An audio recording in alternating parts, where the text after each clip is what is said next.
Good morning, viewers. Welcome to Top of the Morning by Mint, your weekday newscast that brings you 5 major stories from the world of business. It's Thursday, September 19th, 2024. My name is Nelson John. Let's get started. India's frontline equity indices traded within a narrow range on Wednesday amidst market volatility as investors remained cautious ahead of a crucial US Federal Reserve meeting.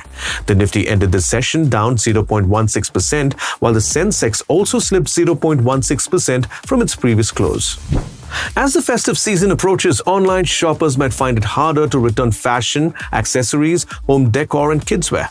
Soumya Ramasubramanian reports that companies like Flipkart and Amazon are setting tougher return policies to boost profits and cut logistics costs. Typically, returns jump 30% during festive sales, but this year, firms might shorten return periods, charge fees, or offer store credit only, particularly for serial returners. While loyal customers might still enjoy some leniency, the aim is to curb the costly trend of impulse buying and returns that surge during sales. This strategy includes not just the major e-commerce players, but also direct-to-consumer brands, all navigating the trade-offs between customer service and profitability. With the festive season in full swing, Indians are shopping in bulk, and metro cities are witnessing a shift in large purchases. More people now prefer home delivery. This spells good business for e-commerce and quick commerce firms. However, as demand surges, these companies will need additional manpower to manage and deliver orders. Soumya Ramasubramanian, Sunera Tandon, and Devina Sen Gupta report that these firms are expected to increase their workforce by up to 20% between August and December. To meet the rising demand, logistic firms are now offering gig workers both monetary and non-monetary incentives. Many investors place all their bets on equities driven by their bullish outlook on the Indian stock market and the hope of reaping windfall gains as their portfolios rise. The broader market supports this optimism, with Nifty and Sensex both up by over 20% in the past year. Finfluencers often advocate for a strong equity-focused approach as well. However, through a fun narrative, Vivek Kaul explains why it is still wise to consider less thrilling assets like fixed deposits or PPF to maximize your returns.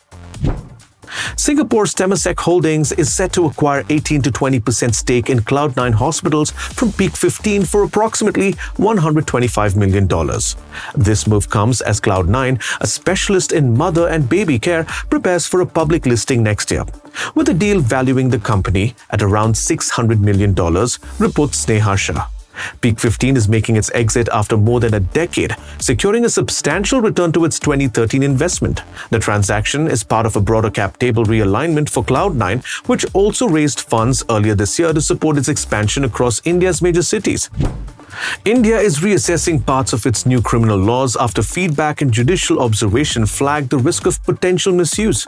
The focus is on sections 85 and 86 of the Bharatiya Nyaya Sanhita, BNS, which addresses domestic violence against women.